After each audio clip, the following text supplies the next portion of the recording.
Friends, I am Sumit Goyal, assistant professor of mathematics. आइए चल रहे हैं हमारे नेक्स्ट सब टॉपिक पर सीक्वेंस एंड सीरीज के, जो आज हम करेंगे लिमिट पॉइंट एंड बोल्जानो-वीरस्ट्रास थ्योरम। तो ये थ्योरम बहुत इंपॉर्टेंट है। ये फर्स्ट सेक्शन में भी हमने की थी बोल्जानो-वीरस्ट्रास थ्योरम। इसकी स्टेटमेंट सेम है वहां पर भी और यहां पर भी। वहां पर सेट्स के लिए की थी और यहां हम किसके लिए करेंगे? सीक्वेंस के लिए। तो अब देखिए, लिमिट पॉइंट भी हम कर चुके हैं फर्स्ट सेक्शन के अंदर, वहां सेट के लिए किया था और यहां करेंगे हम सीक्वेंस के लिए। तो देखिए लिमिट पॉइंट क्या होता है। देखिए, कोई भी रियल नंबर है, हमने कहा कि एल कोई रियल नंबर है अगर, तो हम कहेंगे कि वो लिमिट पॉइंट है सीक्वेंस ए एन का। कब? अगर मैं एल ये नंबर है, एल की नेबरहुड लूं, यानी कि एल की नेबरहुड मीन्स हुआ एल के थोड़ा लेफ्ट में गई और थोड़ा राइट में गई, जितना भी छोटा हो सके, छोटे से छोटी neighbourhood, how over small it may be, यानी कि बहुत छोटी, इससे भी छोटी और इससे भी छोटी हो सकती है। और अगर इसकी एल की जो नेबरहुड है वो कंटेन करे infinitely many terms of the sequence, यानी इस सीक्वेंस की वो इनफाइनाइटली मैनी टर्म्स को क्या करे? कंटेन करे अपने अंदर, जो एल की नेबरहुड है, चाहे वो कितनी भी छोटी हम क्यों ना ले ले। तब हम कहेंगे कि जो ये एल नंबर है ये इस सीक्वेंस का लिमिट पॉइंट है। तो देखिए, पहले इस डेफिनेशन से समझिए। जैसे ये चार एग्जांपल मैं आपको ज्यादातर देता हूं। ये सीक्वेंस है हमारी 1/n, 1/2, 1/3, 1/4। ये नंबर लाइन पर हम ऐसे बनाते हैं, 1 यहाँ है, सेकंड टर्म 1/2, 1/3, 1/4। ये आपको पता है ये कन्वर्जेंट सीक्वेंस है। ये किसकी तरफ जा रही है? जीरो की तरफ जा रही है। तो जीरो की तरफ जा रही है। जैसे जैसे हम जीरो की तरफ पहुंचेंगे, टर्म्स जो है वो आपस में बहुत ज्यादा क्या हो जाएगी?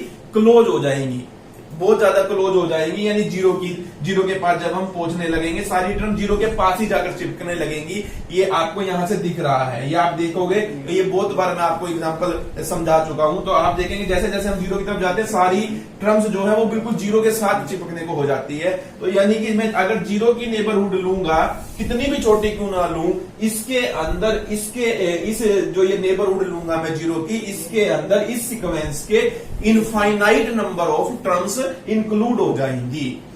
तो इसलिए जीरो क्या बनेगा? इसका लिमिट पॉइंट बनेगा। तो ये आपको ध्यान रखना है।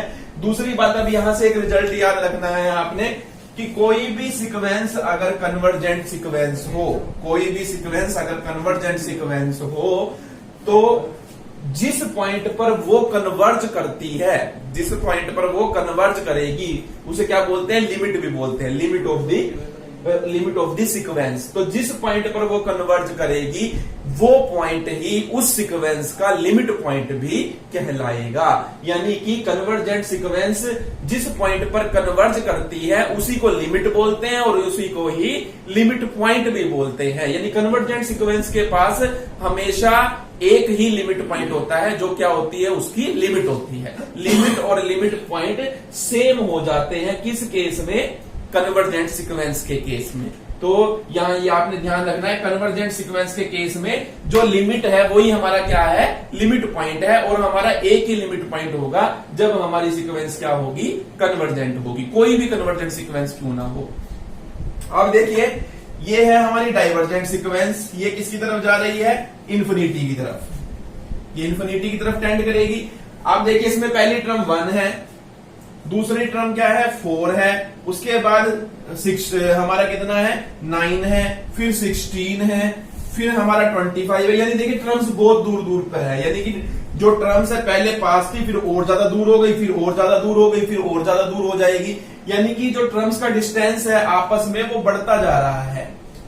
तो घटने की बजाय जब घटेगा, यानी कि उस टाइम लिमिट पॉइंट हमें मिलेगा। जब बढ़ेगा तो हमें लिमिट पॉइंट नहीं मिलेगा। यानी कि जब हम बढ़े, अब 16 के बाद 25 पर मिलेगी, फिर 36 टर्म मिलेगी, तो हमें कोई भी रियल नंबर ऐसा नहीं मिल सकता इस केस के अंदर कि वो इस सीक्वेंस की इनफाइनाइटली मैनी टर्म्स को क्या कर ले?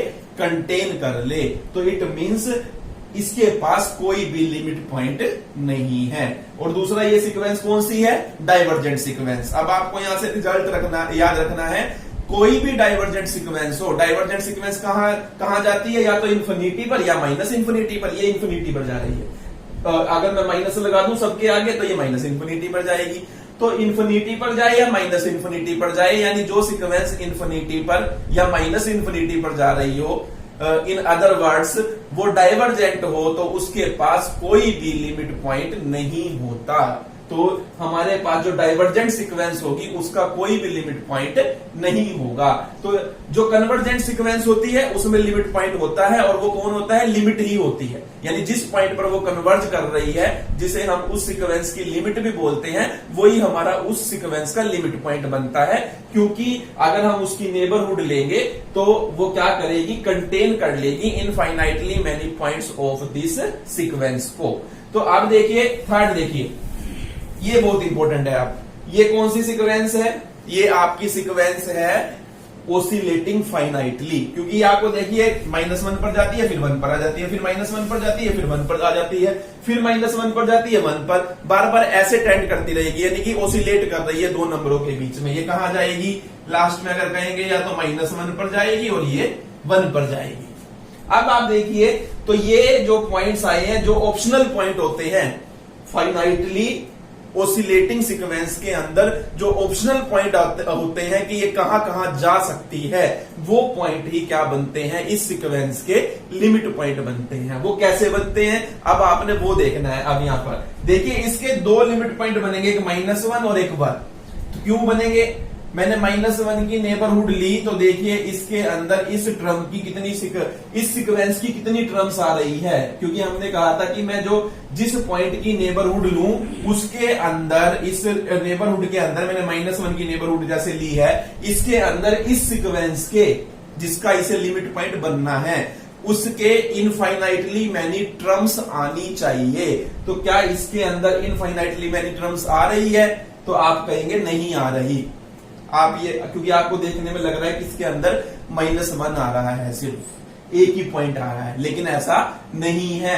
तो देखिए, लेकिन -1 तो आ रहा है, लेकिन -1 कितनी बार आता है इस सीक्वेंस के अंदर? -1 इस सीक्वेंस के अंदर इनफाइनाइटली बार रिपीट हो रहा है। तो देखिए, फर्स्ट टर्म -1 है, थर्ड टर्म -1 है, फिफ्थ टर्म -1 है, यानी इसमें इनफाइनाइट टर्म है। आधी बार जो आएगा 1 आएगा, आधी बार -1 आएगा, यानी -1 भी इनफाइनाइट टाइम आएगा और 1 भी इनफाइनाइट टाइम आएगा। तो ये देखने में ऐसे लग रहा है कि हमारे पास जो -1 है उसकी नेबरहुड के अंदर सिर्फ एक पॉइंट -1 आ रहा है, लेकिन इसको हम ये कहेंगे कि इस की नेबरहुड के अंदर इसके इनफाइनाइटली मैनी टर्म्स आ रही है। कौन सी आ रही है? -1, क्योंकि -1 इनफाइनाइटली टाइम्स है इस सीक्वेंस के अंदर। ये बात आपको समझनी है।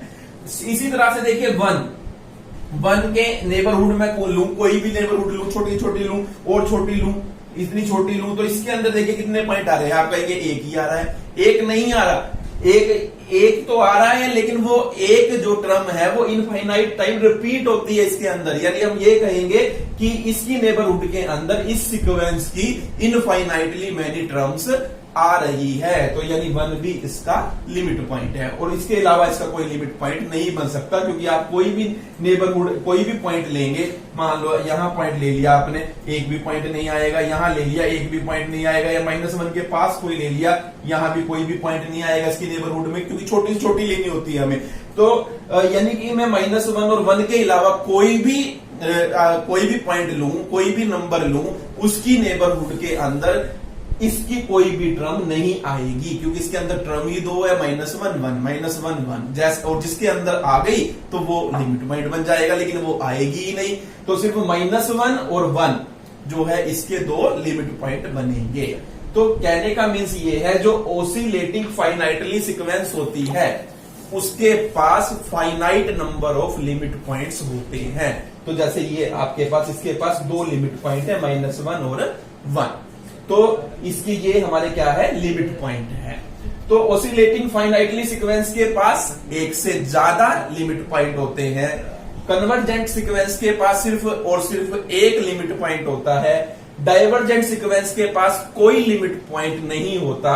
और अब आ रहे हैं हम ओसिलेटिंग इनफाइनाइटली सीक्वेंस। ये मैं जो आपको बता चुका हूं, -1 पर आएंगे, फिर 2 पर जाएंगे, -3 पर जाएंगे, 4 पर जाएंगे, -5 पर, 6 पर, इस तरीके से बढ़ते जाएंगे। इसके दो, तो ये कहां जाएगी, -इंफिनिटी और इंफिनिटी के बीच में ओसिलेट करेगी। तो या तो -इंफिनिटी पर जाएगी और इंफिनिटी पर जाएगी, तो वो हम कहेंगे वो लिमिट पॉइंट नहीं है। क्योंकि हम लिमिट पॉइंट किसको बोलते हैं, किसी फाइनाइट क्वांटिटी को। जब ये फाइनाइट क्वांटिटी पर नहीं ओसिलेट कर रही, इट मींस इसके पास भी कोई लिमिट पॉइंट नहीं है। तो कोई भी लिमिट पॉइंट नहीं होता डाइवर्जेंट सीक्वेंस के पास, कोई भी लिमिट पॉइंट नहीं होता ओसिलेटिंग इनफाइनाइटली सीक्वेंस के पास। कन्वर्जेंट सीक्वेंस के पास सिर्फ और सिर्फ एक लिमिट पॉइंट होता है, वो जिस पॉइंट पर कन्वर्ज करती है वही लिमिट पॉइंट बनता है हमारा, और वही लिमिट होती है। और ओसिलेटिंग फाइनाइटली सीक्वेंस के अंदर हमारे एक से ज्यादा लिमिट पॉइंट होते हैं, तो ये आपको ध्यान रखना है। तो मैं यहां लिख रहा हूं कि जो लिमिट पॉइंट होते हैं वो कितने होते हैं, नंबर ऑफ लिमिट पॉइंट्स। तो इस केस में होते हैं 1, इस केस में होते हैं एक भी नहीं, इस केस में 1 से ज्यादा, और इस केस में एक भी नहीं। जो नंबर ऑफ लिमिट पॉइंट होते हैं, यानी कि ये कन्वर्जेंट सीक्वेंस का केस है, केस ऑफ कन्वर्जेंट सीक्वेंस, और ये केस ऑफ डाइवर्जेंट सीक्वेंस, और ये आपका केस ऑफ फाइनाइटली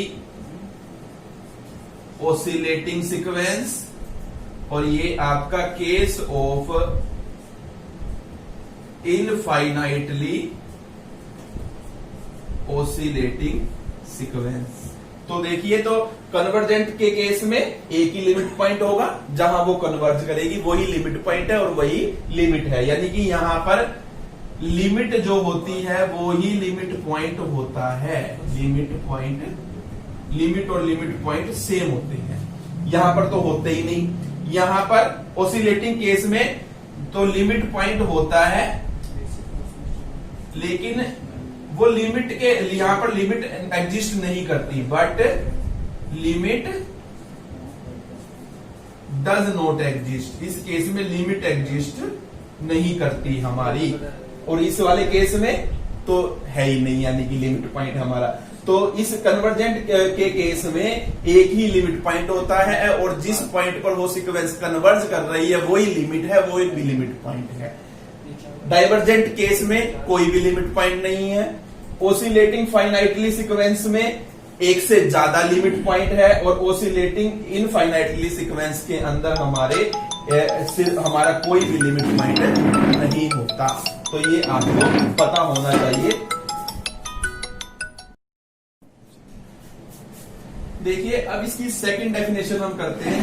ये डेफिनेशन क्या कहते हैं, क्योंकि हम क्वेश्चंस के अंदर और थ्योरम्स के अंदर इसका यूज करेंगे। देखिए, कोई रियल नंबर L कहेंगे हम, लिमिट पॉइंट है किसी सीक्वेंस AN का।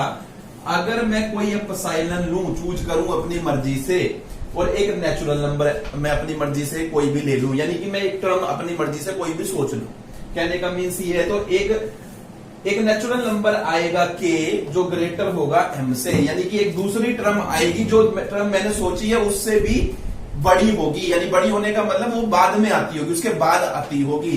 तो जो उसके बाद आती होगी वो टर्म, तो वो इस तरीके से आएगी, उस नंबर के बाद की, यानी इसके बाद की सारी टर्म्स L की नेबरहुड में चली जाएगी।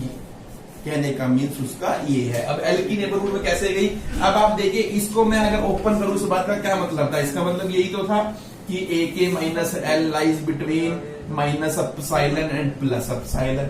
इसका मतलब क्या है, AK lies between L minus epsilon और L प्लस एप्सिलॉन, यानी कि L माइनस एप्सिलॉन और L प्लस एप्सिलॉन में सारी AK वाली टर्म्स आ गई। K और K क्या है, जो mth टर्म हमने चूज की है उसके बाद वाली कोई टर्म है। तो जितनी भी टर्म्स हैं वो सारी की सारी इस नेबरहुड में आ गई, और वो इस नेबरहुड में आने का मतलब इसमें इनफाइनाइटली मैनी टर्म्स आ गई। क्योंकि यहां तक तो के तक तो हमको पता है ना, ये के टर्म है, ये 100वीं टर्म है, 200वीं टर्म है, यानी कि फाइनाइट नंबर ऑफ टर्म्स है, उसके बाद है इनफाइनाइट। तो या 1000 टर्म है, 1000 का मतलब है भी हमें पता है भी ये फाइनाइट है, लाख टर्म है, लाख तक हमें पता है, लेकिन उसके बाद इनफाइनाइट आएगी। कहने का मीन्स ये है हमारा, जहां तक हम गिन सकते हैं वो तो काउंट, यानी कि कहने का मीन्स ये हुआ जहां तक हमने गिन ली, करोड़ भी गिन ली तो वो तो यानी कि फाइनाइट हो गई लेकिन इनफाइनाइट को नहीं काउंट किया जा सकता ना। तो उसके बाद भी, करोड़ के बाद भी इनफाइनाइट टर्म्स हैं, या 10 करोड़ लू, मैं अरब लू, खरब लू, उसके बाद भी इनफाइनाइट टर्म्स है। कहने का मीन्स यही है कि मैं आपने एक नंबर सोचा, एक टर्म सोची, मान लीजिए मैंने सोची 100th टर्म सोची, ये 100th टर्म है, तो 100 टर्म के बाद एक टर्म आएगी, कोई भी टर्म, kth टर्म, वो ये मान लो ये आ गई हमारी, ये kth टर्म है, कि इसके बाद की ये सारी टर्म्स, ये देखिए सारी टर्म्स इसकी नेबरहुड के अंदर कंटेन हो जाती है, इसकी एल की, ये एल है क्योंकि यहां पर 0 हमारा, तो ये कहने का मीन्स है उसका। यहां पर मेन तो आपको ये बात समझ आ गई है। वैसे तो ये बात और ये बात सेम ही है, लेकिन कहने का तरीका अलग है। तो हम क्वेश्चंस को करने के लिए, लेकिन थ्योरम्स में हमें इसका यूज करना पड़ेगा, इसलिए मुझे ये बतानी आपको पड़े। सेम बात यहां पे है, यहां पर भी देखिए कि अगर मैं कोई एक टर्म, यानी कि यहां पर हमने कहा -1 और 1 ने हमारे क्या बनेंगे, लिमिट पॉइंट बनेंगे। अब -1 को कितनी टर्म के बाद ले लो, क्योंकि इनफाइनाइट पड़े हैं -1 और 1 भी इनफाइनाइट पड़े हैं। मैं अगर -1 को 100 बार छोड़ दूं, लाख बार छोड़ दूं, करोड़ बार छोड़ दूं, उसके बाद भी तो इनफाइनाइट पड़े हैं, यानी मैं कोई भी टर्म सोचूंगा उसके बाद भी इनफाइनाइट पड़े हैं ये नंबर, तो ये इसके अंदर इनफाइनाइट टर्म रिपीट होंगे ही होंगे। मैं कितनी भी बड़ा टर्म क्यों ना सोच लूं, उसके बाद भी इनफाइनाइट टाइम रिपीट होंगे इस नेबरहुड के अंदर, -1 और 1 की नेबरहुड के अंदर। तो ये दोनों क्या बनेंगे, हमारे लिमिट पॉइंट बनेंगे इस सीक्वेंस के। तो ये दोनों बातें देखिए, एक तरीका ये है और एक तरीका ये है। ये दोनों बातें यहां पर देखिए अलग वे से समझते हैं हम लिमिट पॉइंट को, और यहां अलग वे से समझते हैं। देखिए अब एक टर्म और आपको पता होनी चाहिए, ये मैं आपको समझा दिया कि लिमिट पॉइंट क्या होता है। अब एक टर्म और होती है रेंज सेट। देखिए रेंज सेट क्या होता है किसी भी सीक्वेंस का, तो देखिए जो ये नंबर्स आते हैं ये रेंज सेट ही है हमारा। देखिए इस सीक्वेंस पे अगर हमारी नंबर जो टर्म्स डिस्टिंक्ट आ रही हैं, अलग अलग आ रही है, तो उसके रेंज सेट सीक्वेंस के इक्वली ही है, यानी ये इसका रेंज सेट है। अब इसका रेंज सेट खुद ये सीक्वेंस ही है, लेकिन इसका रेंज सेट देखिए, इसका रेंज सेट जो होगा उसमें क्या लिखेंगे हम, -1 और 1, यानी जो टर्म बार बार रिपीट हो रही है उसको एक ही बार लिखना है। तो यानी कि इसके अंदर -1 1 -1 1 -1 1, हम तो ये लिख देंगे इसका रेंज सेट क्या है, -1 और 1 है। और तो यानी कि इसका रेंज सेट क्या बनेगा, फाइनाइट बनेगा। इस केस में इनफाइनाइट है, इस केस में इनफाइनाइट है, इस केस में इनफाइनाइट है। कहने का मीन्स ये है सब केसेस में इनफाइनाइट ही होता है, यानी जो सीक्वेंस है वो ही रेंज सेट है।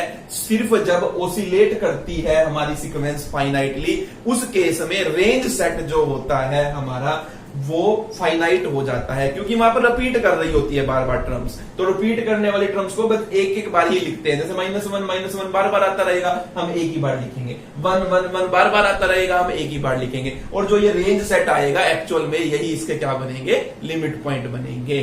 तो ये मैंने इसलिए बताया आपको रेंज सेट का कंसेप्ट, क्योंकि अब हम चल रहे हैं बोल्जेनो-वीरस्ट्रास थ्योरम की तरफ, जहां पर हमें इस रेंज सेट का वर्ड का यूज करना पड़ेगा। तो आपको वहां बताएंगे कि रेंज सेट अगर फाइनाइट है और इनफाइनाइट है, वो दोनों केस हम लेकर चलते हैं, इसलिए मैंने आपको बता दिया कि रेंज सेट क्या चीज होती है। तो अब देखिए बोल्जेनो-वीरस्ट्रास थ्योरम। देखिए बोल्जेनो-वीरस्ट्रास थ्योरम की हमारी स्टेटमेंट है, every bounded sequence has a limit point, कि हर बाउंडेड सीक्वेंस के पास एक लिमिट पॉइंट जरूर होता है। यही हमने किया था, every bounded set has a limit point, आपने ये भी की थी थ्योरम फर्स्ट सेक्शन के अंदर। तो लेकिन प्रूफ अलग अलग है दोनों का, लेकिन थ्योरम दोनों इंपॉर्टेंट है। और हर बार एग्जाम में या तो सेट वाली बोल्जेनो-वीरस्ट्रास थ्योरम आ जाती है, या फिर सीक्वेंस वाली बोल्जेनो-वीरस्ट्रास थ्योरम आ जाती है। तो अब देखिए, तो हमें प्रूव करना है कोई भी सीक्वेंस हो जो बाउंडेड हो है, तो वो लिमिट, उसके पास लिमिट पॉइंट जरूर होगा। तो हम देखिए कैसे करेंगे, इजी है प्रूफ इसका बिल्कुल। Let sequence AN be any bounded sequence and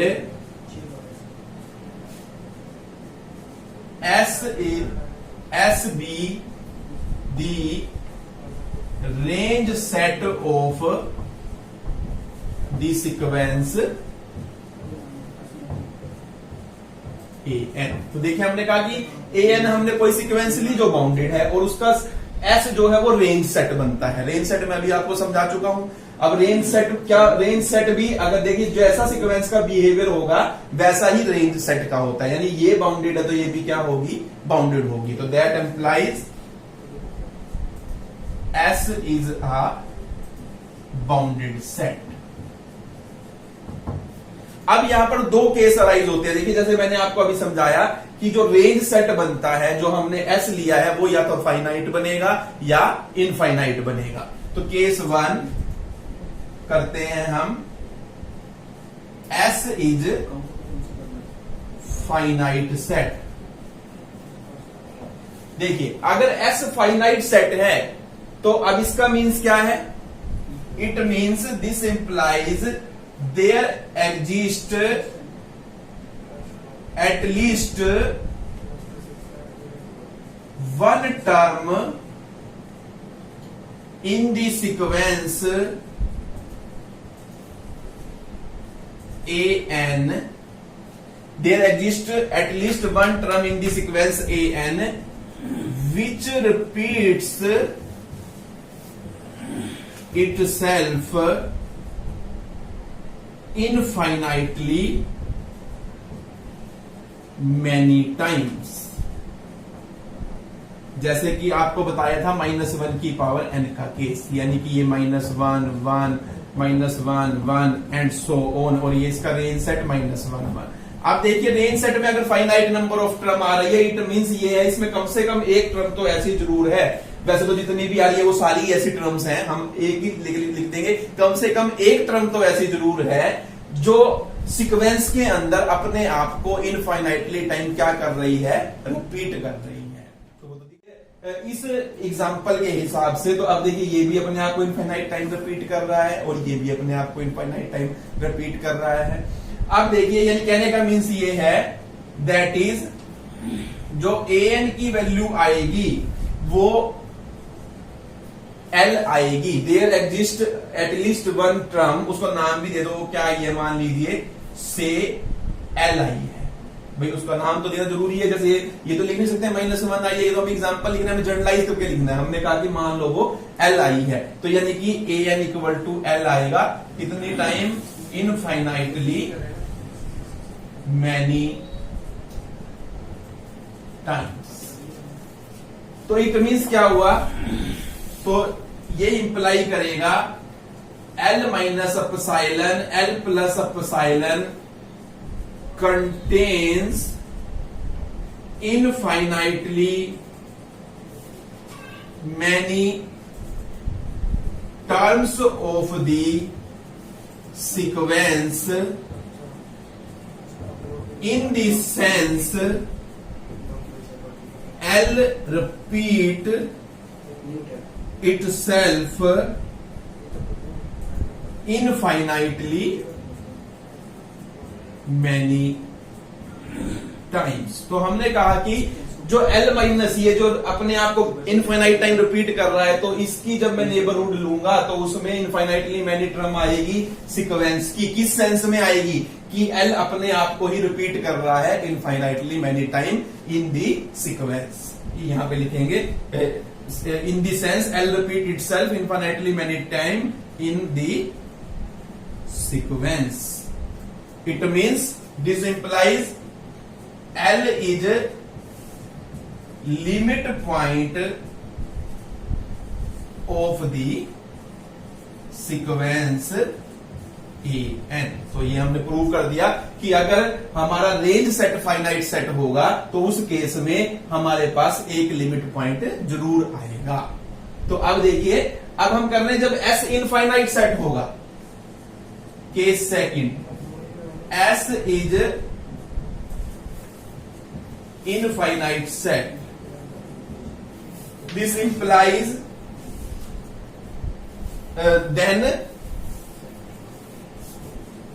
then by Bolzano-Weierstrass theorem for set we have S has a limit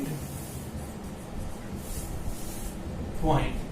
तो हमें पता है, ये तो आपको बस डायरेक्ट लिखना है कि बोल्जानो-वेierstrass थ्योरम जो हमने सेट्स के लिए की गई है, इनफाइनाइट सेट के लिए की है हमने, उसमें यही किया था कि कोई भी इनफाइनाइट बाउंडेड सेट हो उसके पास लिमिट पॉइंट होता है, हमें पता है। तो एस के पास लिमिट पॉइंट जरूर होगा, और यहां पर जो रेंज सेट है और वही सीक्वेंस है हमारी, यानी कि कहने का मीन्स ये है, this implies sequence A N also has a limit point. और आप यहां पर इसे प्रूव करेंगे तो अच्छी बात है, तो इसे प्रूव भी कर सकते हो। इसका प्रूफ मैं आपको ऑलरेडी दे चुका हूं पहले फर्स्ट सेक्शन के अंदर। अगर हमारी ये थ्योरम 4 मार्क्स में आती है तो आपको इसको भी प्रूव कर देना चाहिए, ज्यादा अच्छी बात है। अगर नहीं भी करेंगे वैसे ठीक है, लेकिन अगर आप करना चाहें तो कर सकते हैं, तो करेंगे तो ज्यादा अच्छा रहेगा कि आप इसको भी प्रूव कर दे। पहले इसको प्रूव करें, फिर उसके बाद इसको स्टार्ट करें, क्योंकि इसका इसके अंदर यूज हो रहा है। तो ये हमारा कंप्लीट हो जाता है इसका प्रूफ, बोल्जानो-वेierstrass थ्योरम फॉर सीक्वेंस का। तो इजी सा प्रूफ है, कोई मुश्किल प्रूफ नहीं है, बस आपने बातों को समझना है। तो अब ये देखिए हमारी नेक्स्ट थ्योरम है कि हमें प्रूव करना है कि every convergent sequence has a unique limit point, यानी कोई भी जो सीक्वेंस कन्वर्जेंट होगी उसके पास सिर्फ और सिर्फ एक ही लिमिट पॉइंट होगा। और ये मैं आपको बता भी चुका हूं एग्जांपल से, 1/n का मैंने एग्जांपल लिया था, वो 0 पर कन्वर्ज करता है, 0 ही उसकी लिमिट है और 0 ही उसका लिमिट पॉइंट है। यानी कि कन्वर्जेंट सीक्वेंस के अंदर जिस पॉइंट पर हमारी सीक्वेंस कन्वर्ज करेगी वही हमारा लिमिट पॉइंट बनता है, और वो सिर्फ और सिर्फ एक ही लिमिट पॉइंट बनता है। उसके अलावा कोई भी जो रियल नंबर है वो कन्वर्जेंट सीक्वेंस का लिमिट पॉइंट नहीं बन सकता। तो अब ये बात हमें प्रूव करनी है थ्योरम से, ये भी इंपॉर्टेंट थ्योरम है। देखिए, तो अब देखिए प्रूव करने लगे हैं। Let A N converges to L. हमने सपोज किया कि सीक्वेंस ए एन कन्वर्ज कर रही है एल को, इट मींस क्या होगा, for given epsilon greater than 0 there exists a natural number m such that mod of an minus l is less than epsilon for all n greater than equal to m। इसका means क्या हुआ, this implies an minus l lies between minus and epsilon and plus epsilon for all n greater than equal to m। It means an lies between l minus epsilon l plus epsilon for all n greater than equal to m। कहने का means क्या हुआ, m और m के बाद वाली सारी terms किसके बीच में जाएगी, l माइनस एप्सिलॉन और l प्लस एप्सिलॉन के बीच में चली जाएगी। यानी कहने का मीन्स ये हुआ कि l minus epsilon l plus epsilon contains all the terms after mth term, that is L minus epsilon L plus epsilon contains infinitely many terms of the sequence an।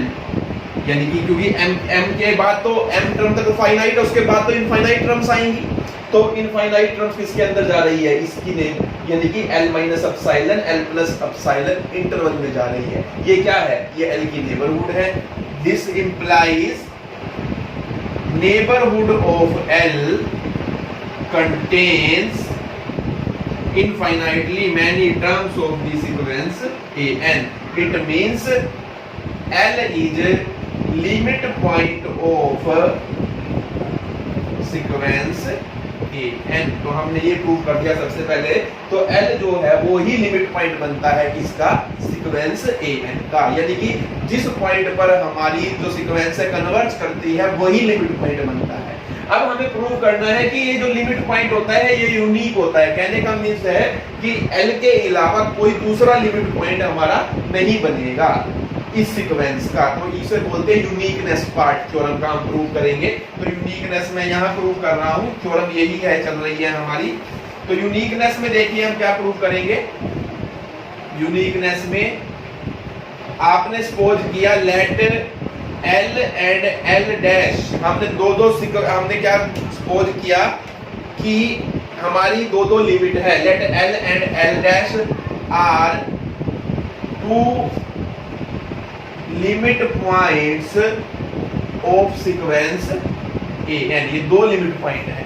तो अब डेफिनेशन लगा रहा हूं मैं limit point की, limit की नहीं लगा रहा हूं, लिमिट पॉइंट की। तो लिमिट पॉइंट की डेफिनेशन से as L is limit point of sequence A N means for given epsilon greater than 0 and any natural number m, there exists a natural number k greater than m such that ak minus l is less than epsilon for all, इसके लिए k greater than m के लिए। अब आप देखिए यहाँ पर अब हमने कहा कि k1, यहाँ पर हम कहेंगे नेचुरल नंबर m के लिए देना exist natural number k1 greater than m such that ak minus l का mode is less than epsilon for all k1 greater than m। यहाँ पर k1 इसलिए लिया, वैसे हम k लेते हैं क्योंकि अभी दो बार लगानी है हमें, एक बार यही डेफिनेशन हमें l के लिए लगानी है और एक बार l डैश के लिए लगानी है। तो l डैश वाले केस में हमने कहा कि हमें नंबर k2 मिलेगा सेम डेफिनेशन के लिए, यानी कि हम यहाँ पर इसके बाद लिखेंगे, इसके बाद यही चीज रिपीट करेंगे as L dash is limit point of n a N, तो there exist a natural number k2, यहाँ पे हम लिखेंगे एज एल डैश, उसके बाद सारी की सारी बात रिपीट करनी है, इसलिए मैं बार बार नहीं लिख रहा। तो सच दैट तक सेम चलेगा हमारा, बस यहाँ पर नेचुरल नंबर क्या आ जाएगा k2 ग्रेटर देन m।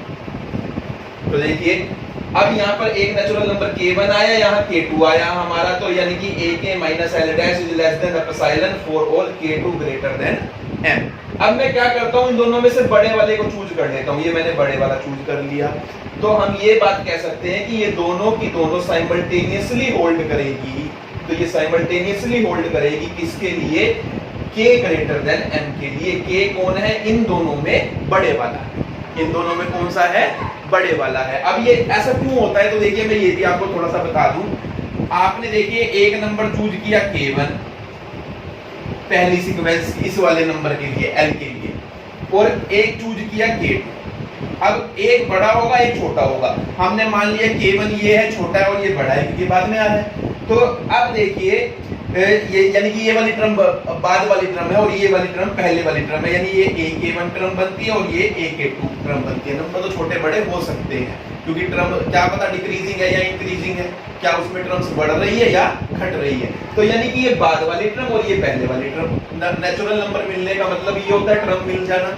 अब देखिए मैं ये कह रहा हूं कि एक बात इसके लिए होल्ड कर रही है, उन नंबरों के लिए होल्ड कर रही है, किन नंबरों के लिए होल्ड कर रही है, जो इस टर्म और इस टर्म से बड़े हैं, और एक बात इसके लिए होल्ड कर रही है जो इस टर्म और इस टर्म के लिए बड़े हैं। लेकिन मैं ये भी तो जो बात इसके लिए होल्ड कर रही है वो बात इसके लिए तो ऑटोमेटिकली होल्ड करेगी ही करेगी। क्यों करेगी, क्योंकि देखिए यहाँ हम कह रहे हैं ये वाले नंबरों के लिए होल्ड कर रही है, यहाँ ये वालों के लिए होल्ड कर रही है। जब कोई बात इन नंबरों के लिए होल्ड कर रही है तो इन नंबरों के लिए तो वो क्या करेगी, ऑटोमेटिकली होल्ड करेगी ही करेगी, क्योंकि ये नंबर जो ये बाद वाले नंबर है ये तो इन नंबरों से ऑटोमेटिकली बड़े हैं, तो इसलिए हमने इन दोनों में मैक्सिमम वाला चूज किया है और उसको नाम दिया है के, यानी के K1 और K2 में से ही कोई एक नंबर है। ये बात समझने की है मेन बात कि हमें दो टर्म मिली अलग अलग, एक में हमने K1 कहा, एक में K2 का, जो बड़े वाली टर्म है उसको हमने kth टर्म का है, ये kth टर्म। तो यानी कि अब ये बात जो है, अब दोनों बातें, यानी इसके लिए जो कंडीशन होल्ड करी थी ये वाली, और इसके लिए जो दूसरे वाले के लिए होल्ड करी थी ये वाली, ये दोनों के लिए साइमल्टेनियसली होल्ड करेगी अगर हम इसे बड़े वाली टर्म को लेकर काम करते हैं, क्योंकि जो बात इस बड़ी वाले के लिए ट्रू हो जाएगी, क्योंकि ये नंबर तो सारे बड़े हैं, इससे तो ऑटोमेटिकली बड़े हैं, ये बात आपको यहाँ पर समझनी है मेन बात। तो देखिए इस बात का हमने यहाँ यूज किया, इसलिए साइमल्टेनियसली होल्ड करेगी किसके लिए, k ग्रेटर देन m के लिए।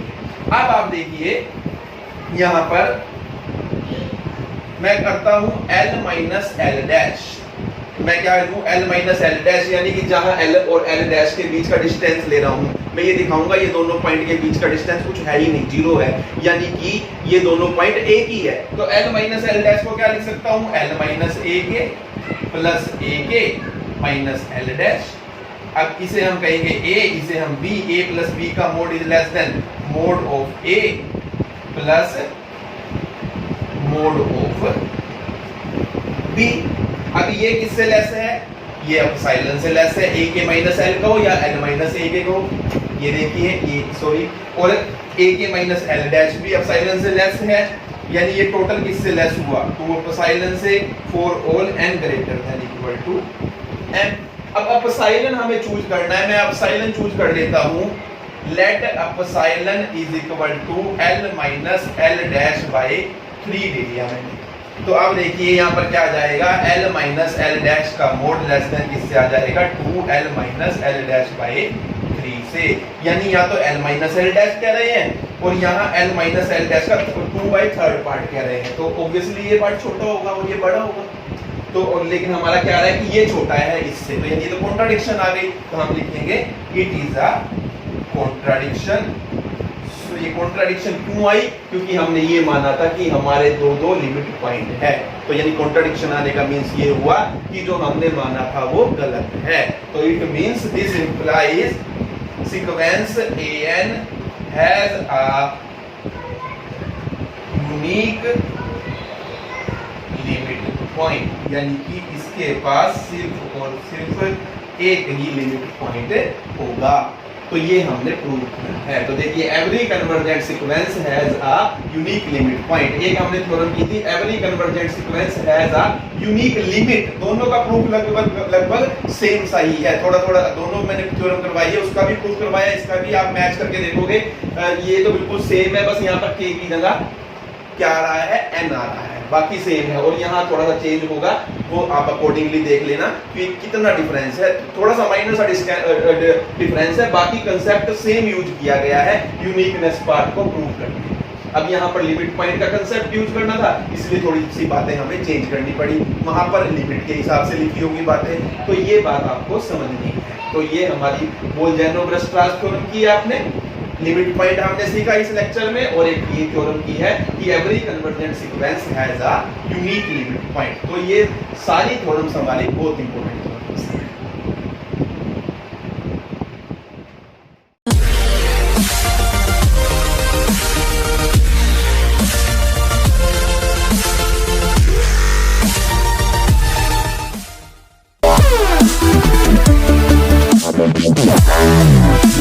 Yeah.